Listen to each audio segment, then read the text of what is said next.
There are 8 candidates in the race for Maui County's next mayor, and voters on the Valley Isle, as well as Molokai and Lanai, have the luxury of a lot of experienced candidates to choose from. But the overall question, does current Mayor Mike Victorino deserve another term? Well, tonight you'll hear from the mayor and 2 of the top candidates hoping to replace him.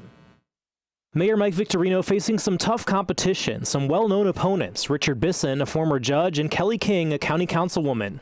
You know, we went through fires and storms and a pandemic and so many other challenges.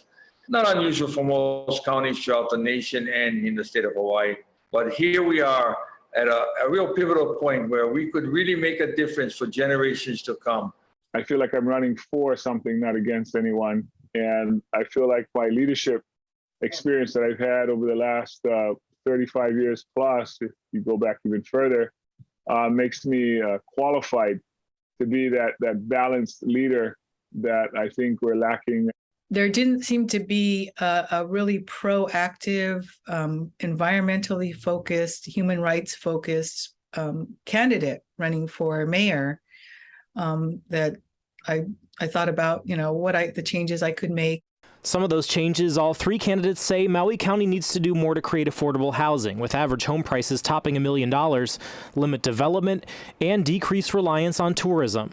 When asked what specific industries they want to see come to Maui County to diversify the economy, we'd like to start, especially starting in South Maui, with maybe a pilot project of having driverless vehicles, people movers of various sizes. We can transport people up and down that busy traffic area. And my hope would be we could do the software and the hardware right here on Maui.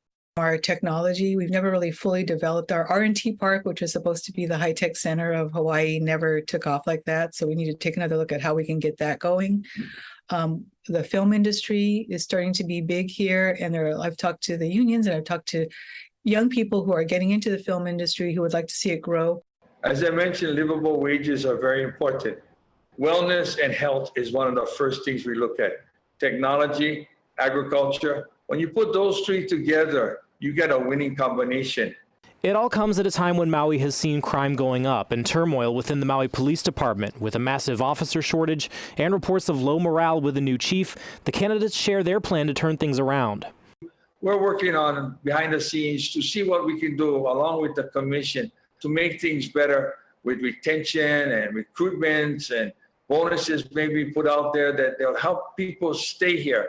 I think the challenge is convincing every one of those officers in that department that if you work hard and you do what needs to be done, you can be the chief of police. You do not have to come from out of state.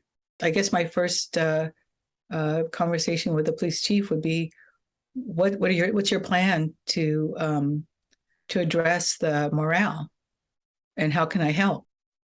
And we tackled much more that couldn't make the story, including climate change, water rights in East Maui, and how the county should spend its TAT collection tax from vacation and rental properties. We have much more in our full-length interviews with each of those candidates on our KITV4 YouTube page. You can also find that at KITV.com.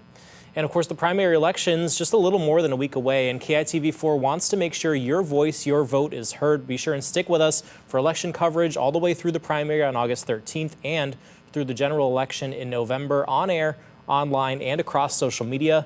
You can also download our free KITV4 app for breaking news alerts sent right to your phone.